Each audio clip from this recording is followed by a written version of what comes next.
আসসালামু আলাইকুম ভাই ও বোনেরা, আপনারা কেমন আছেন? আশা করি আল্লাহর রহমতে ভালো আছেন। আমরাও ভালো আছি। দেখুন, আজকে আমরা একটা ভর্তা তৈরি করব।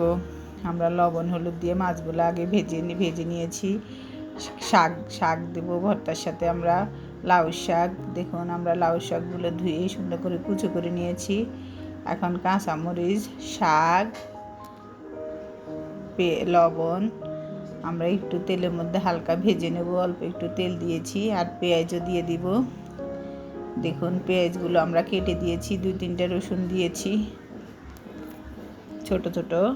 এখন দেখুন আমরা পেঁয়াজ, শাক আর মাছ একসাথে আমরা বেটে নেব। আগে মাছগুলো বেটে নিচ্ছি, এবার কাঁচামরিচ, শাক, পেঁয়াজ, রসুন একসাথে বেটে নেব।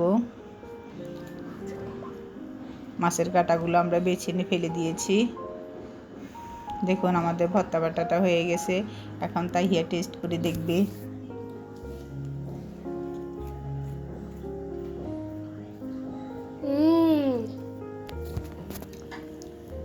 খুবই টেস্টি হয়েছে। ভাতের সাথে কিন্তু অনেক মজা হবে। তো আজ এ পর্যন্ত, আল্লাহ হাফেজ।